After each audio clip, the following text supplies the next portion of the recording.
Hello, and welcome back to Changing Climate, Changing Migration. This is the podcast from the Migration Policy Institute that speaks with experts about the different ways that climate change interacts with migration. I'm your host, Julian Haddam, and I'm also the editor of MPI's online magazine and newsletter, the Migration Information Source. We publish accessible data and analysis about all issues related to migration. This podcast is part of our focus on climate change and migration, which includes a special collection of articles. You can find those online at migrationpolicy.org/climate. When migrants travel to a new place, they tend to go to urban areas. More than half the world now lives in cities, and the share is increasing. Back in 1950, less than 1/3 of the planet lived in urban areas, but by 2050, more than 2/3 of the world's population is likely to be living in cities. Climate change is one reason for this dynamic, but people in cities are also exposed to climate risks too. And as more people traveled and moved to cities, they demand more of its resources. There's more stress on transportation systems, public utilities like water and power, and public services like police or education. Put all these ingredients together and you get a very complex situation with a lot of moving parts. My guest today is Neil Adger. Neil is a professor of human geography at the University of Exeter in the United Kingdom. He has been researching human movement in reaction to climate change and as an adaptation strategy, including migration to cities, and I am thrilled to have him on here today. Neil, thanks so much for coming on the podcast. Great to be here. Thank you for the invitation. So why do people migrate to cities, particularly amid climate change? I mean, what do cities offer that rural areas might not? Well, people move to cities because it's good for them. It's good for them. It's good for their families. It has been happening since time immemorial, since the evolution of cities. You know, that we're now 55, 60% an urban species. And most of the moves are between the cities, between the urban settlements, but also still people moving from rural areas to urban areas if we just look at global trends. So migration is transformational for people, for their lives and livelihoods. And it's quite often this idea of an intergenerational bargain. It may be good, particularly good to access educational opportunities and that sort of thing. So people are moving to cities and are continuing to do so.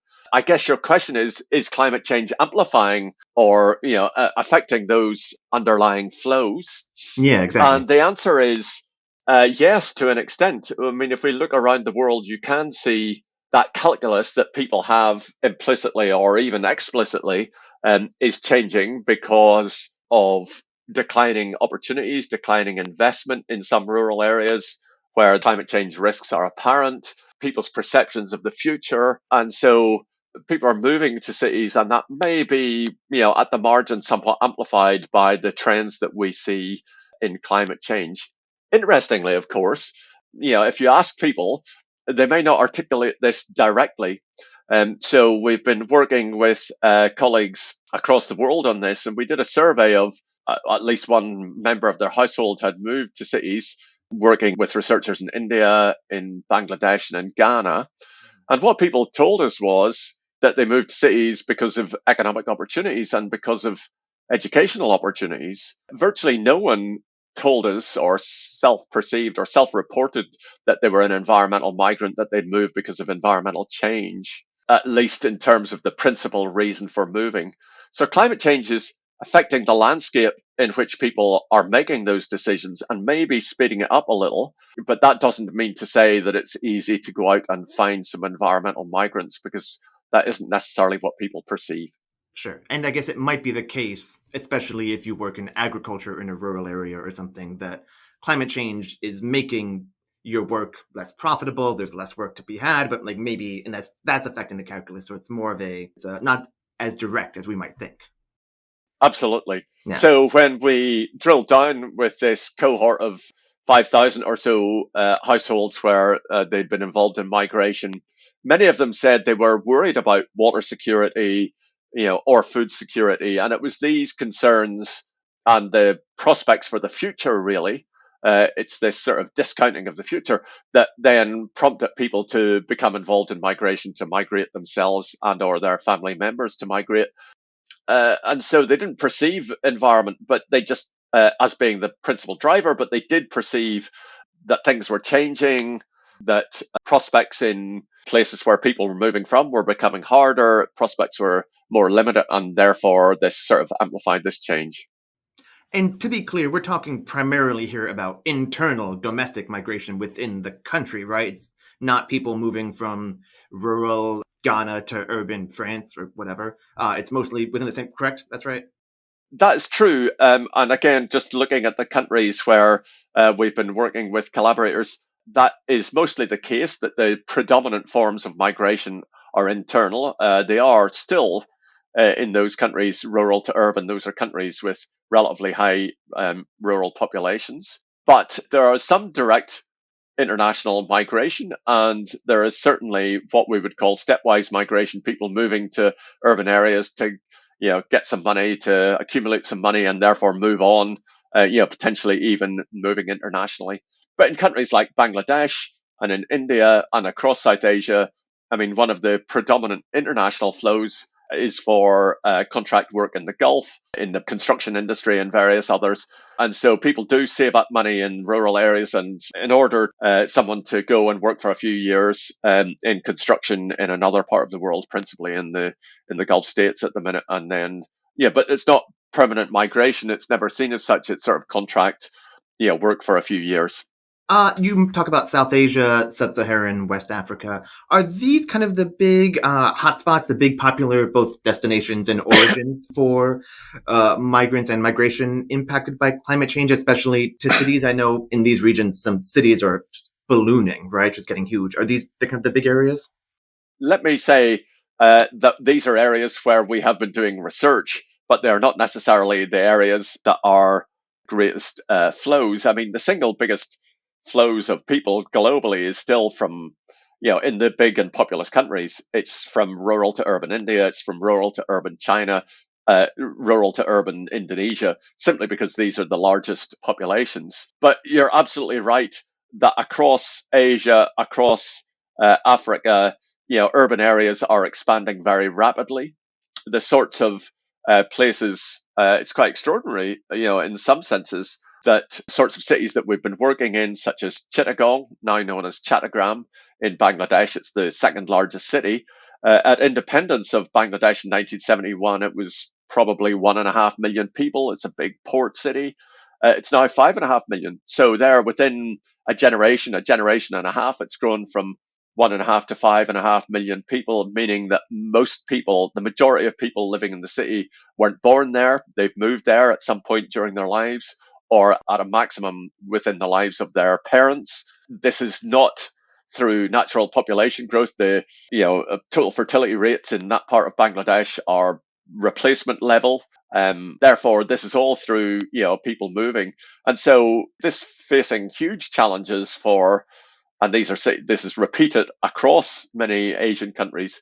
Cities that have ballooned, gone from the city of Dhaka, for example, the capital city now in Dhaka North and Dhaka South went from 2 million independents to, I'm not sure what it is in the last census, but people talk Much about it larger. being north of 16 million Oh, wow. people, which is quite extraordinary, really.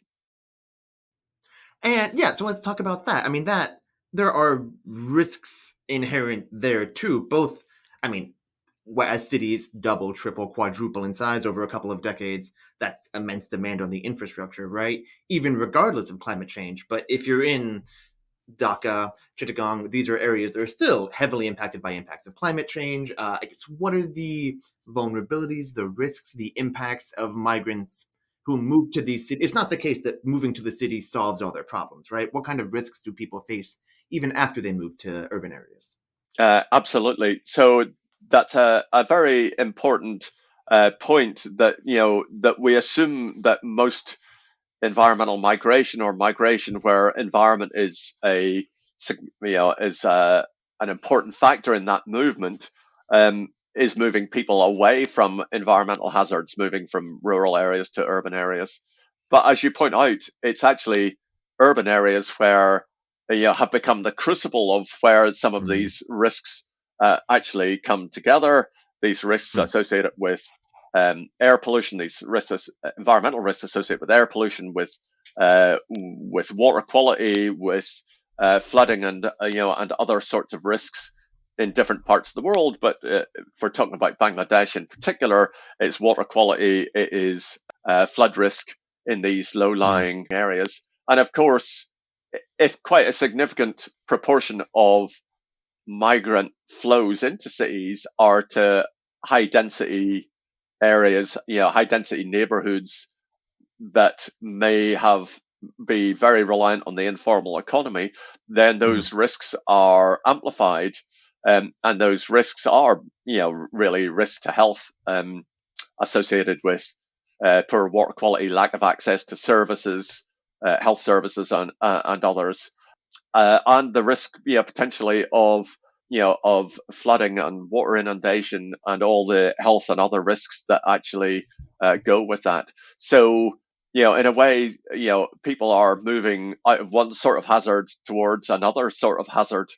Mm. But I guess that's sort of part of the risk landscape that people are living in these days. I guess, what is there a time component? I mean, is it the case?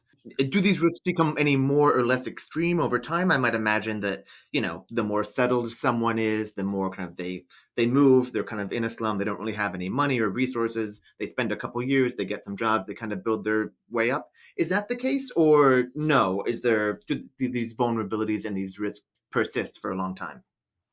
There is this idea, seductive and actually completely idealized, that of course that moving to cities, sort of establishes you on a route to a better life, to higher income, and it takes a few years to get established, and to sort of then move out of high density out of the informal economy, out of high density areas and away from these risks.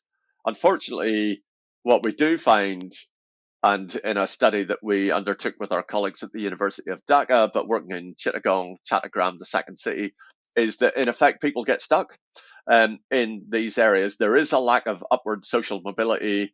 That recent migrants suddenly become decade migrants, become a whole generation of migrants, stuck in high density, what they would call slum areas, and these places are no less insecure over time. And in fact, with growing population densities and with climate change, these places are becoming, in effect, more risky over time. So we have this idea, which of course is abroad in, or widely spoken about in climate change and migration, of trapped populations, but it's actually people trapped in places they are moving to just as much as being trapped and not being able to move in the first place. Um, and I think this is actually one of the slightly counterintuitive, but actually one of the major findings, emerging findings in the climate change and migration area, that risks are everywhere, and the risks to migrant populations are just as pertinent as they are to non-moving and non-migrating or left behind populations. Is there a risk? I mean, we talked about risks of kind of direct climate, flooding, kind of environmental hazards. Is there also a risk of either violent or kind of other interpersonal conflict when these new migrants arrive? I can imagine, especially if people are not climbing up the ladder in the way that we might idealize them to be climbing up the socioeconomic ladder. Are they competing for resources, for jobs? I mean, are there underlying tensions that can kind of be brought to the surface if everyone is kind of bumping up against each other? And they hoped that they would move to the city, they'd get a good job. That doesn't happen. I guess, yeah. Are there kind of interpersonal violent risks that could happen from that situation? There's certainly a significant discourse in policy and in public discourse in virtually every country in the world that migration and large scale or rapid and clustered dense migration is a problem, and is a problem for social cohesion, and is a problem Hmm. for the economy, and the rest of it. And that is clearly apparent in virtually every country in the world. This sort of discourse that migration, and particularly rapid migration, brings social problems with it, and economic problems, and access to services and the like. The evidence if we looked at this rationally, it's not quite there. Hmm. I mean, migrants and migration is being seen as a cause of conflict, of crime, of social division. But actually, in many parts of the world, there's as much evidence that migrants are discriminated against. Hmm. They're victims of discrimination in labour markets. They don't have access to resources. They don't have access to services. They're as much victims of crime as they are perpetrators of crime. Hmm. So the evidence isn't quite there, despite that persistent public and policy discourse around them. There is this discourse around competition for employment, but again, migration, if they brings economic growth in effect in many Hmm. instances. The impact of low skilled migration on labour markets is very contested. It doesn't tends not to drive down wages, but it tends to increase aggregate demand and therefore brings economic growth. If you think of an economy and of the way that we measure economic activity is just a sum of all the economic activity that goes through markets that people are involved in, the more people you have, the more economic activity there's going to be. So therefore, Sure. clearly growing the economy through growing population brings economic growth. I mean, it's interesting that even in rural areas in places like, Kenya, Sudan, where Hmm. there are refugee camps, the macroeconomic benefits of having refugee camps is quite significant. That these are where they would, you would think that you would imagine that they would be perceived negatively, but much of the sort of macroeconomic evidence is even the presence of just lots of people Hmm. brings about more economic activity, more demand for goods and services. So again, it's a sort of counterintuitive from social science and economics that people moving around, moving towards resources brings all these problems, but it brings just as many opportunities as far as I can see. Huh. I guess if you are a city, how do you take advantage of those opportunities and minimize the risks? Which I guess is to say, if you're the mayor of Dhaka or any other big city that's being impacted by climate change and has like a large migrant population, what can cities do? What kind of policies can help take advantage of that potential benefit while avoiding some of the negative repercussions of a large number of people living in kind of a permanent underclass? That is a very good question. And one, I'm glad to say that there has been quite a lot of movement on, and city mayors around the world are beginning to see this as an opportunity. And as you mentioned, actually, the mayor of Dhaka North, which is the way that Dhaka is constituted, the mayor of Dhaka North is part of a progressive alliance called the Mayors Migration Council globally that are thinking about this. I mean, you ask for specific policies or mechanisms. I guess the one thing that cities are at the forefront of doing is encouraging low carbon, high growth futures. So actually, trying to act on climate change to ensure that we're not perpetuating or amplifying, the risks of climate change that may lead to involuntary displacement somewhere else at some point in the future. So I think that's hugely positive.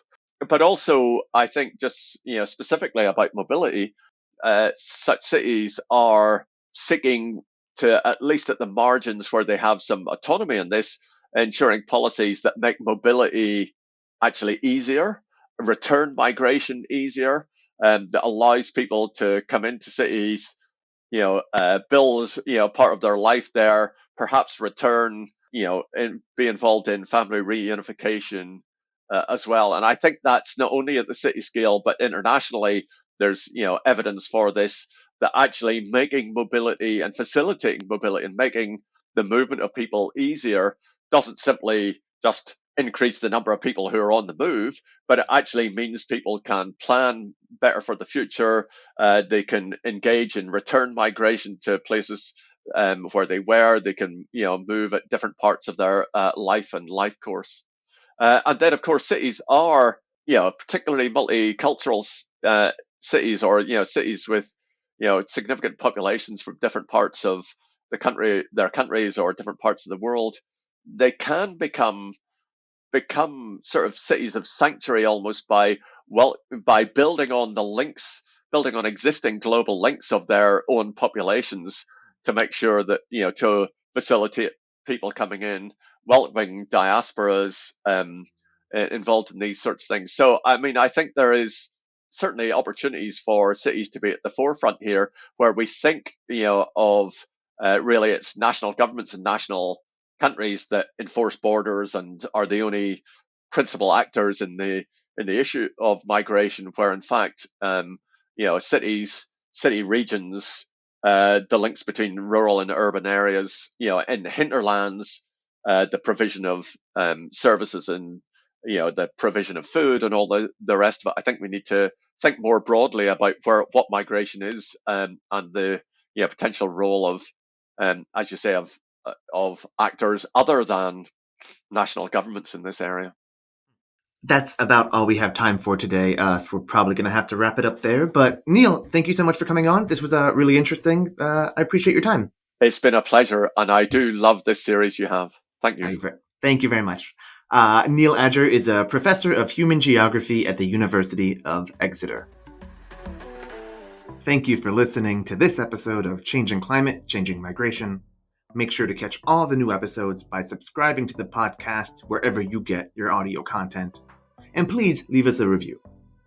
You can find all of our episodes online in our archives at migrationpolicy.org/podcasts. And while you're on the site, you should also check out MPI's other podcasts and sign up for the Migration Information Source newsletter. It comes out twice a month and offers an unparalleled perspective on current migration trends. Follow MPI on Twitter, LinkedIn, Facebook, and Instagram to see what we're up to. And you can also get in touch with me by sending me an email at source@migrationpolicy.org. I'd love to hear from you. Yusuf Hamid produced this episode with assistance from Lisa Dixon and oversight by Michelle Middlestat.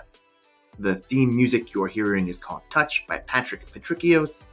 My name is Julian Haddam. Thanks again for listening.